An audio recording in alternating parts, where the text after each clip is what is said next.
আসসালামু আলাইকুম।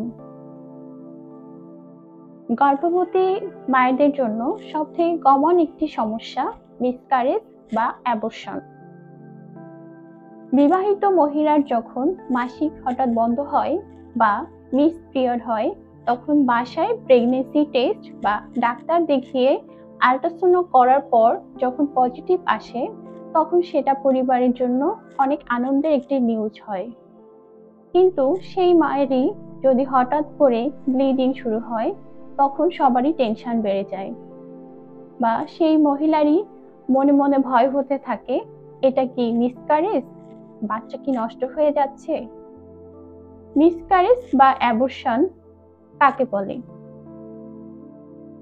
শুক্রাণু এবং ডিম্বাণু মিলে যে ভ্রূণ তৈরি হয়, সেটা ভায়াবল এজে যাওয়ার আগেই যদি নষ্ট হয়ে যায় এবং রক্তপাত হয়ে যদি সে বাচ্চাটা বের হয়ে আসে, এটাকেই মূলত অ্যাবর্শন বলে থাকি। এই অ্যাবর্শনের কয়েকটি প্রকারভেদ রয়েছে, যেমন threatened abortion, incomplete abortion, complete abortion, missed abortion বা সেপটিক অ্যাবর্শন। প্রেগনেন্সির আর্লি পিরিয়ডে যদি কোনো প্রেগনেন্ট মহিলার হালকা হালকা ব্লিডিং বা স্পটিং দেখা যায়, সেটাকে আমরা থ্রেটেন্ড অ্যাবর্শন বলে থাকি। সেক্ষেত্রে সেই মহিলা ডাক্তার দেখিয়ে ডাক্তারের পরামর্শ অনুযায়ী কমপ্লিট বেড রেস্টে থাকবেন বা যে মেডিকেশনগুলো আপনাকে প্রেসক্রাইব করা হবে সেটা ফলো করবেন। এক্ষেত্রে ম্যাক্সিমাম ক্ষেত্রেই এই প্রেগনেন্সি কন্টিনিউ হয়। কিন্তু হঠাৎ করে যদি কোনো মায়ের তীব্র পেটে ব্যথা শুরু হয় এবং তার সাথে রক্তপাত শুরু হয়, যেটাকে আমরা বলি ইনএভিটেবল অ্যাবর্শন, এইসব ক্ষেত্রে বাচ্চা নষ্ট হয়ে যাওয়ার সম্ভাবনা খুব বেশি থাকে। আবার অনেক সময় দেখা যায় যে হঠাৎ করে অনেক রক্তপাত হতে থাকে, জরায়ুর ভেতরে ভ্রূণের কিছু অংশ রয়ে যায় এবং রক্তের মাধ্যমে কিছু অংশ বের হয়ে আসে, যেটাকে আমরা ইনকমপ্লিট অ্যাবর্শন নামে জানি। এবং এই ক্ষেত্রে মায়েদের ঝুঁকি অনেক বেশি থাকে, যে এত রক্তপাত হয় যে মা অনেক সময় ডাক্তারের কাছে পুরো শক অবস্থায় চলে আসে, যে মায়ের ব্লাড প্রেশার অনেক কমে যায়, পালস রেট অনেক বেশি হয়ে যায়। এইসব ঝুঁকি মায়েদের ক্ষেত্রে তখন বেশি থাকে এবং বাচ্চা নষ্ট হয়ে যায়।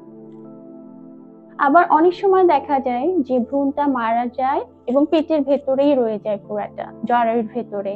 এটাকে আমরা মিসড অ্যাবর্শন নামেই জানি। এবং অনেক ক্ষেত্রে ভ্রূণ পেটের জরায়ুর ভেতরে থাকা অবস্থায় মায়ের হালকা পেটে ব্যথা, জ্বর এগুলো যখন দেখা যায়, তখন আমরা সেপটিক অ্যাবর্শন বলে থাকি। এবং এক্ষেত্রে অবশ্যই হসপিটালে ভর্তি হয়ে ইনজেক্টেবল কিছু মেডিকেশন নিতে হবে এবং ডাক্তার যেভাবে পরামর্শ দিবে সেভাবেই তাকে ট্রিটমেন্ট নিতে হবে।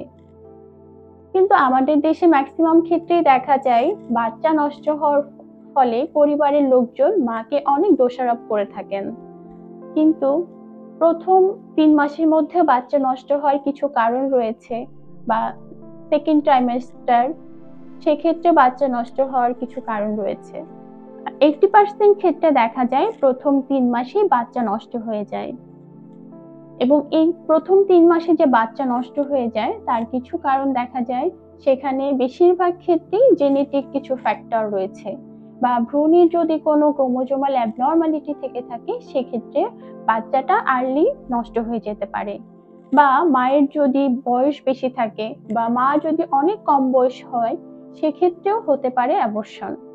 এবং মায়ের যদি uncontrolled diabetes, high blood pressure, হার্টের সমস্যা, থাইরয়েডের সমস্যা থেকে থাকে, সেক্ষেত্রেও অ্যাবর্শন হতে পারে।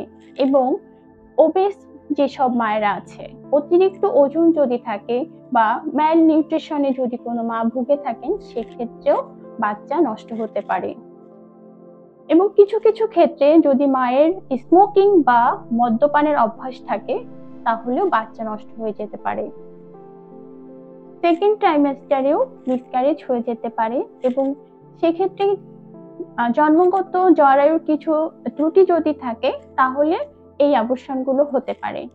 যেমন জরায়ুতে টিউমার, যেটা ফাইব্রয়েড ইউটেরাস, বা পূর্ববর্তী মায়ের অ্যাবর্শনের কারণে যদি ডিএনসির কোনো হিস্ট্রি থাকে, বা জন্মগত ফাইব্রয়েডের সাইজ এবং শেপে যদি কোনো ত্রুটি থাকে, যেমন সেপ্টেড ইউটেরাস বা বাইকর্নেট ইউটেরাস, এরকম যদি থাকে তাহলেও অ্যাবর্শনের চান্স বেশি থাকে। তাছাড়া যদি সার্ভিক্সের মুখ যদি টাইট না থাকে, যেটাকে আমরা সার্ভাইকাল ইনকম্পিটেন্স নামে বলে থাকি, সেসব ক্ষেত্রেও মিসক্যারেজের চান্স অনেক বেশি থাকে। তবে বারবার যদি মিসক্যারেজ হয় সেক্ষেত্রে ভয় পাওয়ার কিছু নেই। অনেক সময় দেখা যায় 2 বার বা 3 বারও অনেকের অ্যাবর্শন হচ্ছে। সেক্ষেত্রে ভেঙে না পড়ে অবশ্যই আপনাকে ডাক্তারের পরামর্শ নিতে হবে। একজন গাইনোকোলজিস্ট দেখিয়ে তার পরামর্শ অনুযায়ী কেন আপনার বারবার এই অ্যাবর্শন হচ্ছে সেই কারণটা চিহ্নিত করে সেই অনুযায়ী ট্রিটমেন্ট নিয়ে আপনাকে প্ল্যান প্রেগন্যান্সি নিতে হবে। এবং 90% ক্ষেত্রেই দেখা যায় অ্যাবর্শনের পরবর্তীতে মা সুস্থ স্বাভাবিক গর্ভ ধারণ করতে পারেন এবং সুস্থ স্বাভাবিক একজন বাচ্চা জন্ম দিতে পারেন। অ্যাবর্শন হলে করণীয় কি? অ্যাবর্শনের পর ভেঙে না পড়ে অবশ্যই আপনাকে ডাক্তার দেখাতে হবে এবং নির্দিষ্ট একটা বয়স সীমার মধ্যে বাচ্চা নেওয়ার প্ল্যান করতে হবে।